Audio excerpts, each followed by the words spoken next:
You guys know I'm frugal. I don't buy a lot of stuff. I don't spend a lot of money. So these are the things that I think are going to be worth it for me to splurge a little bit on this fall. And that broke through my little internet home because I do not follow that many people on social media.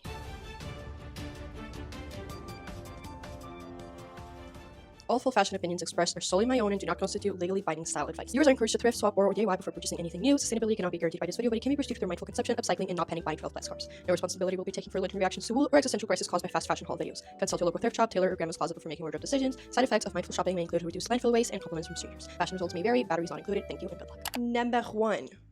Turquoise. We've talked about the butter yellow, we've talked about the red, we've talked about I don't know what other colors were super popular, still are. I really like butter yellow and I feel like it's a very summery color, but I'm just loving it so much. And I feel like if you apply this color in very minimalist outfits in kind of like a Scandinavian way, they can look so fresh, but the color itself is so out there that you don't need a lot on top of the outfit to make it cool. Almost like on the edge of becoming a neon blue, but it's not neon at all. I recently bought a shirt in this color. It's the only piece I own in this color. Probably will be the only piece I own in this color. And I'm so excited for all that I can do with it. Number 1, because button shirts you can use in so many ways. And number 2, because I've been leaning very much towards minimalist outfits that don't have a lot of accessorizing. And so I feel like choosing my colors extra carefully, even if it's like I want to buy a red shirt, but I'm very picky about the shade of red. Stuff like that I think really makes a difference in your personal style. Number 2 is something I'm not sure has a proper name, and if it has, please do help me and comment below. I think it's called a funnel neck jacket or a neck top jacket. I don't know. It's basically a trench coat that is cropped with buttons on one side. I don't want the 2 buttons like this. I want something like this, but I want it to have like a neck part that you can like button up, and then it's like turtleneck jacket. I think that looks so elevated. I am aware that this jacket looks extra good when it's buttoned up, which means your top is not being seen. So basically your jacket functions as your top, but I'm not mad about it. Last year, I realized that I have leather jackets, but besides that, the only jacket that I have that's actually warm is my big puffer jacket I've had since 9th grade, but it's not like a jacket that I would wear for style purposes at all. It's a jacket I purely wear out of need to have a very warm jacket. It doesn't get too cold where I live. So this year I just want to like build a tiny little jacket collection of jackets I really like that I can wear, just so that I'm not always in a leather jacket or in a puffer jacket. That's why I also recommend you do this fall. Instead of just shopping for things that you've been seeing around a lot, think about when you're getting dressed, what would be handy? What would be nice to have? What would make a difference? I have a video all on like how to guide your shopping and what questions to ask before you buy a piece. So if you want to see that, feel free to do so. And I actually bought a very nice jacket on Vinted this month, but I was dumb. I think this is the first time that it happened to me. And the photo of the Vinted is like an European Depop. The jacket looked navy blue, so I bought it, and then the jacket came and it's actually black. It's just that the lighting of the photo was like making it dubious, and I feel like it makes such a big difference that it's black, because now it looks a lot more formal than I wanted it to look. But yeah, I really want one of these in either beige, cream, butter yellow, or a navy. I think just overall, and this kind of ties in with what I was saying about the turquoise, getting pieces that can make your outfit feel elevated without having to do too much. And that's what we want to do while we're getting dressed. We want to eliminate frustration, we want to eliminate overwhelmed, and we want to make things as easier for us to feel good as possible. So I want to be extra picky when I find the perfect jacket. I wanted to have a straight cut, I wanted to have big bottoms. The bottoms I can change, I guess, after I buy it, but yeah. So if there's like any type of model of jacket that you're loving, I'd love to see it. The third thing I want to talk about, I'm obsessed with these sneakers. Recently, I've been seeing these types of shoes everywhere. They're half flats, half sneakers. I'm not super on top of what celebrities are doing and wearing, but I will say Bella Hadid herself has been using these shoes for almost a year. At first, I thought they were from some like luxury brand, but then I found out they're from VIVAIA.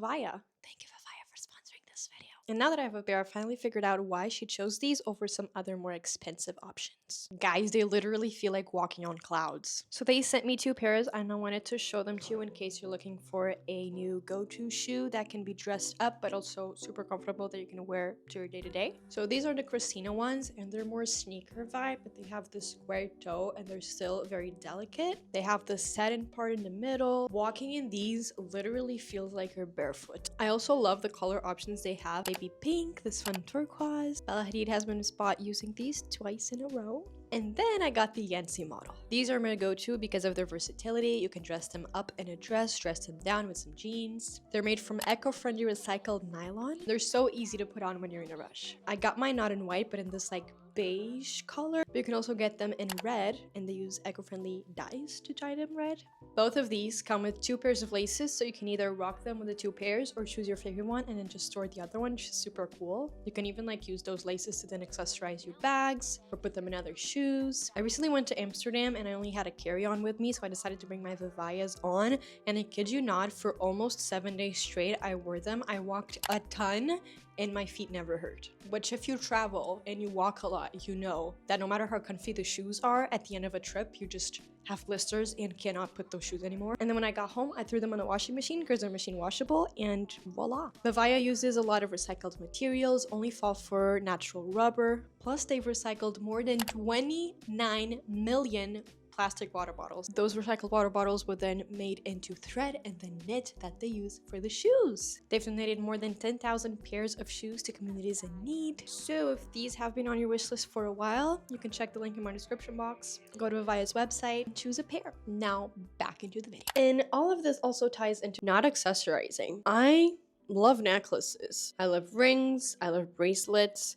For some reason, I feel like I've been drafting away from necklaces and just loving to see a bare neck with not a lot of things going on, because I feel like when you have a necklace, the necklace's identity attaches to the clothes you're wearing, but the rings, because they're like on the end size of your body, they kind of, is this weird? They kind of act as separate entities, and even same as bangles, but the necklaces are very much like in the outfit. And I don't know, I've been loving having a more minimalist approach to my outfit. I used to like put as many jewelry on as I could, and I loved that phase. I feel like the whole Copenhagen, Stockholm style is very much like this, and I don't know, I find myself loving an outfit so much more sometimes the less I put in it, which is a little bit frustrating, I will say, because I think it's way easier to express yourself and your aesthetic when you can add a lot. The doing a choice that's not adding anything makes it harder for you to communicate your style. And style, as much as it is about doing what we love, sometimes it doesn't want to be perceived in certain ways. This ties with something else, which is I've been loving having everything in a straight cut. We are talking about straight cut jeans, so like not baggy, not skinny, straight cut jackets, straight necklines. I'm just loving the geometrical shapes, no flare, big shoulders, or flowiness in the bottoms in a non-flattering way. I think these outfits where people almost look like a rectangle, like if you were to outline the shape, followed up by, I'm not going to be wearing a lot of patterns. I've been leaning towards color blocking and having like nice colors, but plain patterns, like no pattern. I don't want to be repeating myself, but the minimalist approach to outfits is something I've been very much being drawn towards. And besides the polka dots this summer, which I did indulge in, I have my polka dot bag. Yeah, I don't think I bought anything with a pattern. I do love outfits of patterns on patterns though, but one pattern piece in an outfit I'm not loving, which is so random. Okay, next up, I'll show you a picture because I actually have this and it's super thick glasses. I'm not even talking about a shape, I'm just talking about this part being super thick. I have been wearing glasses for maybe 5 years, and I think if you wear glasses, you're gonna relate. It is hard to understand what your taste in glasses is. Plus, I usually don't really pay a lot of attention to how clothes fit me, which has its advantages and disadvantages. But with glasses, they're on my face, and so I could love a pair of glasses, but if I don't like it on my face, it's gonna be a huge problem. Whereas if I love a pair of jeans and they're too baggy for me, I'll probably still wear them. And so I feel like it's a lifelong journey of finding pairs of glasses that I love. I love these glasses, but for example, I would love them so much more if the frames were thicker. I do also always lean towards men's models of glasses. These are men's, and I have the tiniest nose, so they always fall to the tip of my nose, and it's very annoying. I think it looks so good, and it's also so much more comfortable. Continuing on, we've got 2 shoe trends. Number 1, which you might already be tired of seeing it, and I feel like this is gonna piss so many people off, but I'm loving it. I'm so sorry. Continuing to use flip-flops in fall with pants with long bottoms. I love the look of a very fancy outfit with clothes that you would never pair with flip-flops and then a flip-flop. Is it very mainstream right now? Maybe. I'm loving seeing everyone in like colorful flip-flops. I don't know, I think it's kind of like the wrong shoe theory of wearing shoes that just don't match the rest of the style. I've always liked that. I love wearing like suit pants with my baby pink flip-flops, and I'm not doing it to be a rebel. I swear, guys, I'm just doing it because I genuinely look at the outfit and I'm like, this looks cool. And then the second one I'm just gonna walk through very quickly because I feel like a lot of people are talking about this and I don't want to just like be repeating stuff.